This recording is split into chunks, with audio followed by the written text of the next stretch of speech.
Okay guys, isang magandang hapon sa inyong lahat. Ito po ako ngayon, pinapakain ko si nanay dahil ako po ang kanyang yaya ngayon. Ayan po, nagluto po ang tatay ko ng dinding. Ayan, kaso ang gusto niya lang, yung mga talong lang daw ang piliin at yun ang iulam niya. Ayan po guys. O, yan po, luto ng tatay ko. Bago siya umalis ng umaga, nilutuan niyang nanay. Kaso yan nga po ang gusto niya. Pinapili niya lahat sa akin, lahat lang ng talong. At yun lang daw ang kanyang gustong kainin. O, diba? Ayan, may sinasabi siya. Ayan, sabi niya, yun lang daw talagang gusto niya, yung talong lang daw. At saka yung isda. Kaso nga, ayaw ko siyang bigyan ng isda. Dahil nga, maghihimay pa ako. Dahil baka mamaya matinik pa siya. Ayan guys. Buti nga ngayon kumakain siya mag-isa. Kumakain siya ngayon mag-isa. Dahil nga po, nung kahapon, sinusubuan ko pa yan. Ngayon, buti naman at okay na at kumakain na siya mag-isa. Ayan. Ito naman, ngayon, ayan. O, diba? Pinainom ko naman na siya ng gamot.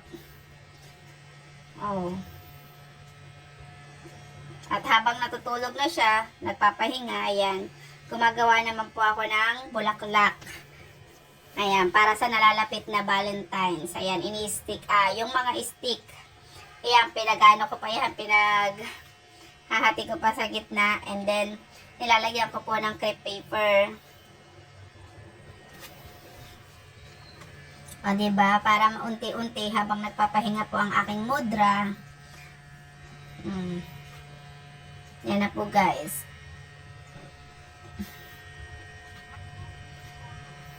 Ayan po. Tingnan nyo po. Ayan.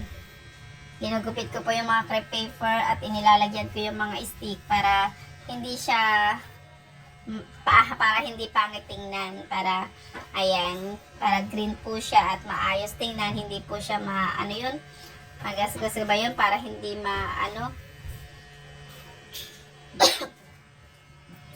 ayan. O, diba? Kailangan ngayon diskarte lang sa buhay, dahil kung hindi ka marunong dumiskarte, wala po tayong mararating. Lahat po ng mga gastusin ngayon, ang hirap-hirap, kaya po kailangan matuto tayong dumiskarte kung paano tayo kikita kahit nasa bahay lang, kung paano natin matutuganan yung mga bayarin natin, mga gastusin natin. Kaya po, ayan, racket na lang po.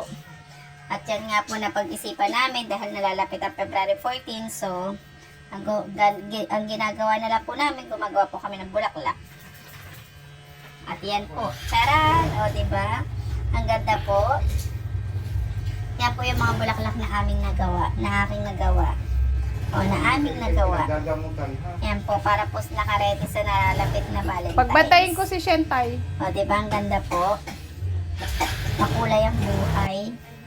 O, yan po. Yan po yung yung stick na, yung buho na inano ko lang po kanina, and then nilagyan ko po ng crepe paper at ikinapit ko po yan isa-isa. O, diba? Ang ganda. Ang ganda guys, diba? Ang ganda pagmasdan. So, kaya kung gusto niyo pong umorder at ng bouquet this coming February 14 para sa inyong mga minamahal, abay, PM lang po. At ngayon, eto, after po nung may nagbantay na sa nanay ko, pumunta naman po ako rito sa Marts or sa best friend ko po. Ayan. O, pagdating ko, ayan po guys. O, diba? Di nakalibre na merienda. Salamat, Beshi. Salamat, Marts Ebi, sa mais con yelo. O, diba? Ganda. Subscribe, like, and share.